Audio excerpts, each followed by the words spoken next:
morning and welcome to Beware of Spoilers. I am Adam. I was busy last night, so I did not watch The Flash. So we'll talk about the Dropout today, and we'll do The Flash tomorrow. It's also, when listening, I saw Morbius yesterday, and I don't want to say it killed my mood, per se, because that is over-dramatic, but it's one of those things where, like, you watch that movie and it's like, oh, this is completely shitty. Like, totally and completely shitty. And, yeah, it's, it's just not good. It's just, if you want to hear my thoughts on why I have problems with Morbius, the last episode, that just went up last night, I discussed that a little bit, but, we're not here to talk about that today. We are here to talk about, the Dropout. Episode 7, I believe, we're on now. And, again, here's the thing. We are now getting into the phase where we're learning about what it is that is happening that is, like, we're at the point now where we're trying to figure out how did everyone find out? That's what the show has become. How did it come out now that, Theranos was, was defrauding its shareholders. And I think that what we can really come to conclusion of is, because these whistleblowers are coming out, and then we're seeing about what Theranos is doing to try and keep the information from getting to the Wall Street Journal and all that. The problem I continue to have is that we're watching a show about this major fraud. It is about how Elizabeth Holmes and Theranos went out of their way to defraud everyone around them. The thing is, when you have things like this, you have to explain why. Like, I'm sure that there's some public record somewhere that explains why Elizabeth Holmes did all of this and why she did this. And quite honestly, that's what I care about.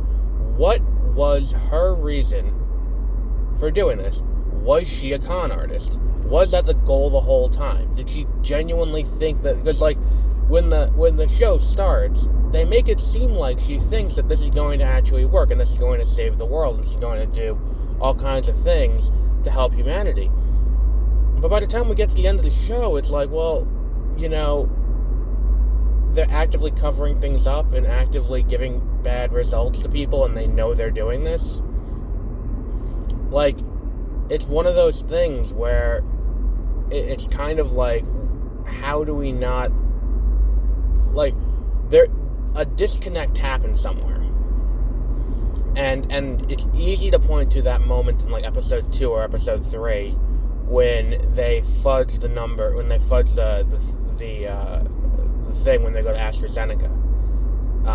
It's easy to point to that and be like, oh, that's the point where they realize they can commit fraud, and then it's kind of okay, because once you take that first step, doing it after that is continuing to get, it gets easier and easier once you do it the first time.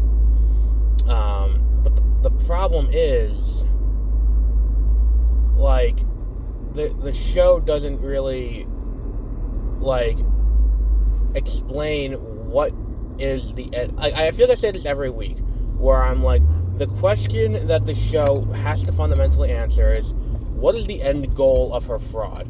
What is she defrauding people with the intent to do? Is it just that she wants to make money? Is that all she wants? Is she here because she wants to make, billions and billions of dollars and damn everyone else, and that's all she wants to do? Is that what the show is postulating? Is it that, or is it that she's doing it because, again, like I've said, producer style, or not even producer style, because the producers was an outright fraud, but, like, they just need to get money to fund the research on the Edison, and to get the money, they need to keep up appearances that they're making progress in a way that will get people to invest. And it's just one of those things where it's like, you see this and you're like, well, what happened? Like, where is the point she could, that's the scene we don't get so far. And I don't think they're going to have it in the last episode. But the scene we don't have is the scene where she makes the conscious decision, or even Sunny makes the conscious decision, to be like, okay, damn everything we've been doing up until this point. We are going to, we are just in this to make money. We are here to, we're fuck everyone else. It doesn't matter, the results don't matter, anything like that. That scene is missing to make it where all of the fraud that's happening and all the fraud that she seems actively involved with, and the show goes, after a certain point, she becomes less an active part of the show and more like a villain in the background who's constantly being fought against.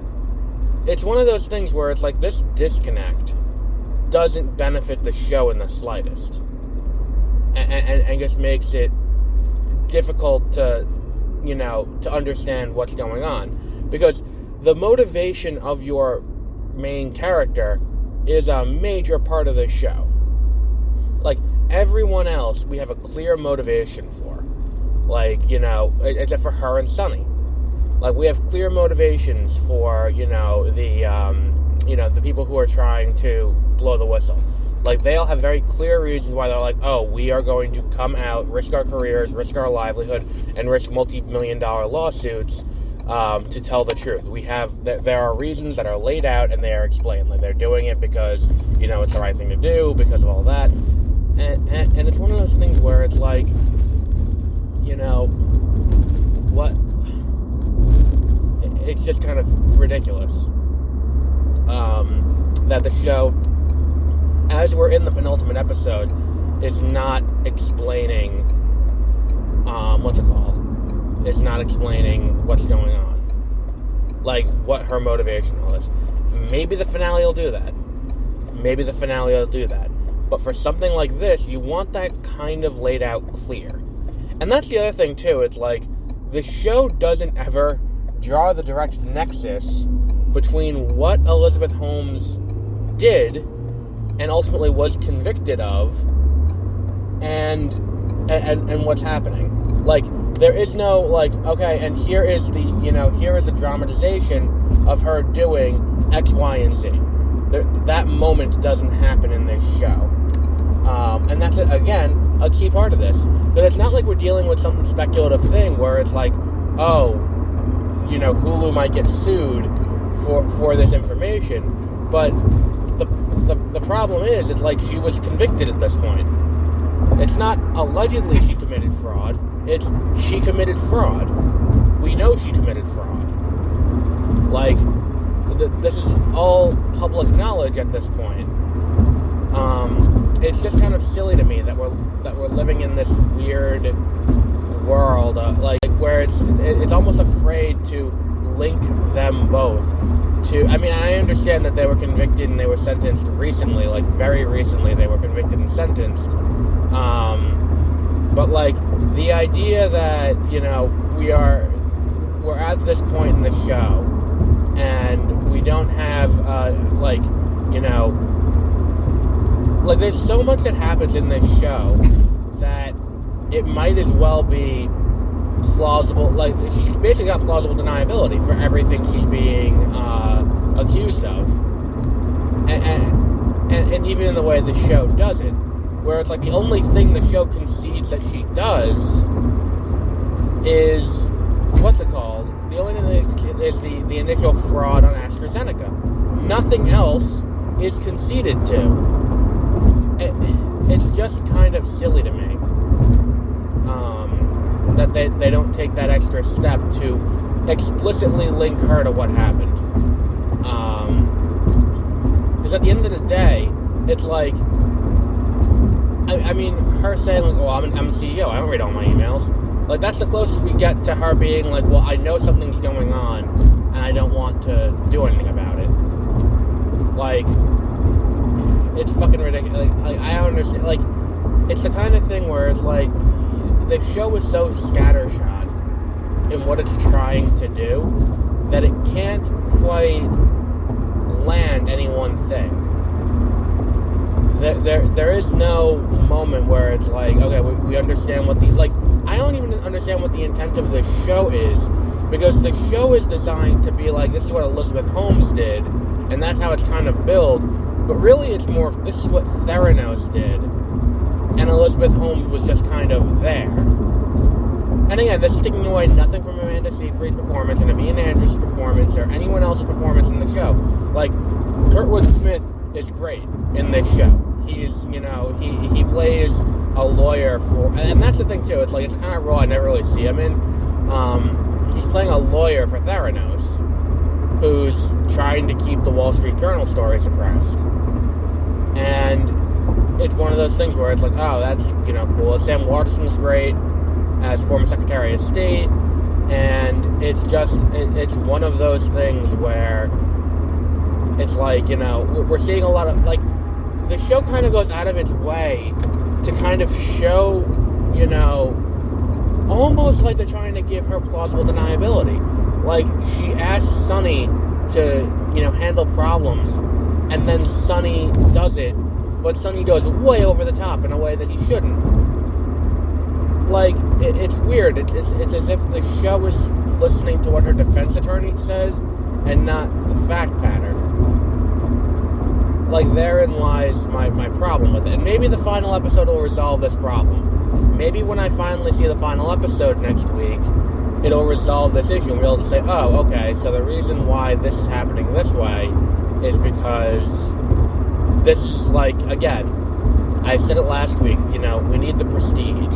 The moment where they're going to take the mask off, where they're going to take the, what's it called? They're going to take off the,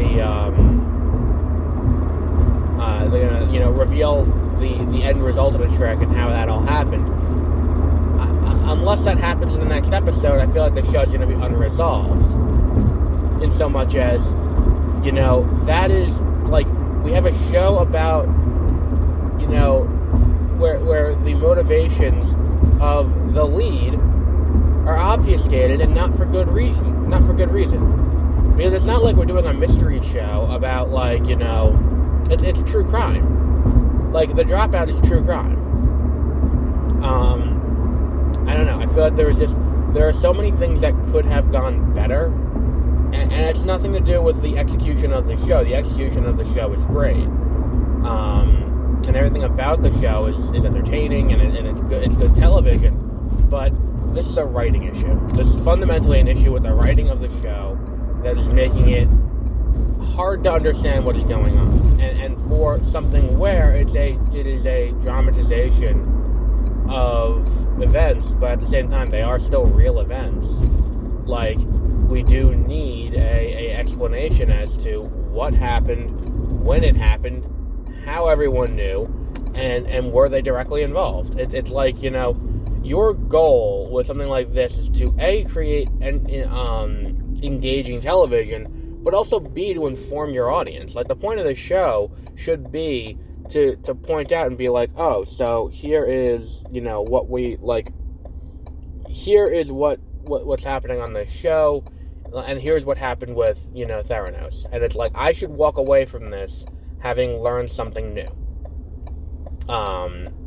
And I don't think this show is quite doing that.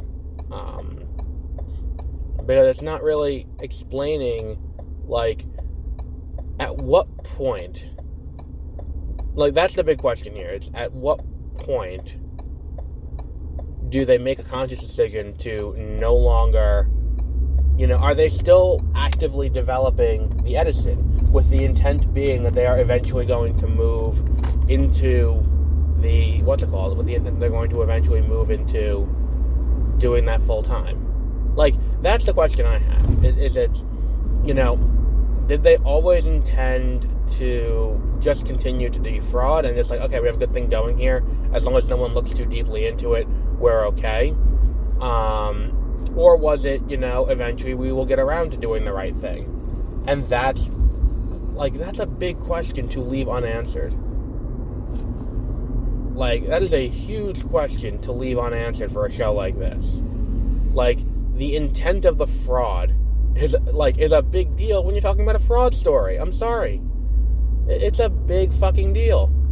And it's just the show doesn't answer that question. And, it has to. It fundamentally has to. But the show doesn't, because it's more, I don't even know what we could say, it's more focused on, Theranos being this big evil company that's doing all of these things to its workers. And it's like, alright, totally understand it. What Theranos did, totally wrong. But if you're going to do the show about Theranos, you can't minimize the role that the CEO had. You can't minimize the role that whatever title Sonny has is. They were a big part of any and all fraud that happened, as evidenced by the fact that they're convicted now. Fuck me with this train. It's just kind of silly to me.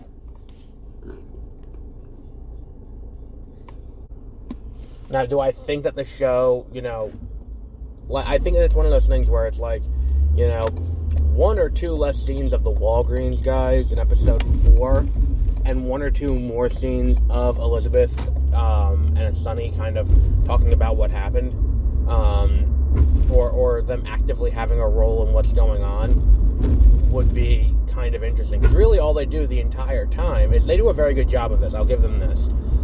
They do a very good job of kind of making Elizabeth into this cult-like figure, where it's you can look at her, they look at her and it's she's the head of the company.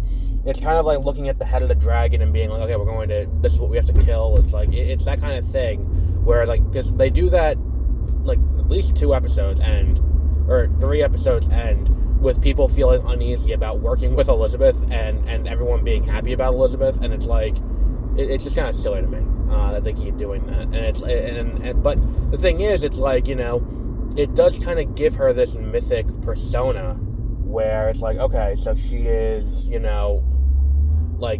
this issue, as it's laid out here, is that she is, the problem is that, I really gotta start editing these, because the is gotta be annoying for people to listen to, but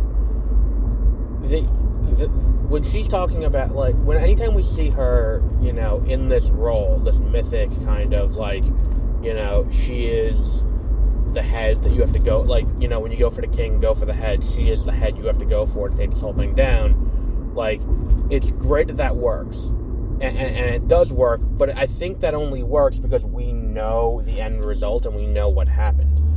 Without the dramatic irony of we know what's going on and no one else, and other people don't, it doesn't quite flow. Something about it feels wrong then. Where it's but, if someone watched the show not knowing what happened, I don't think the show would work.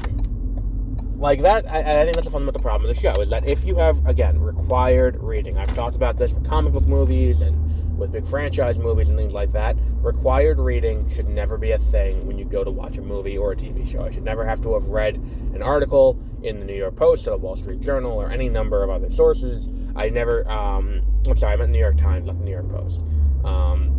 I should not have had to have read a comic book to understand what is going on. I should be able to walk in to a movie completely blind and understand it. And I feel if someone walked in and watched this show having no idea about the Elizabeth Holmes issue, I feel they're going to be well, what's they keep doing this, but what's going on? If you showed someone this show without showing them any description, there's a lot of things that that are just kind of missing, because your mind kind of fills in the blanks on its own, knowing oh, okay, so she did X, Y, and Z.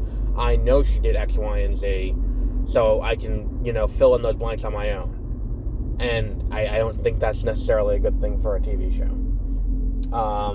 So yeah. So we'll wrap up there for today. Tomorrow we will do The Flash, and until then, have a great rest of your week.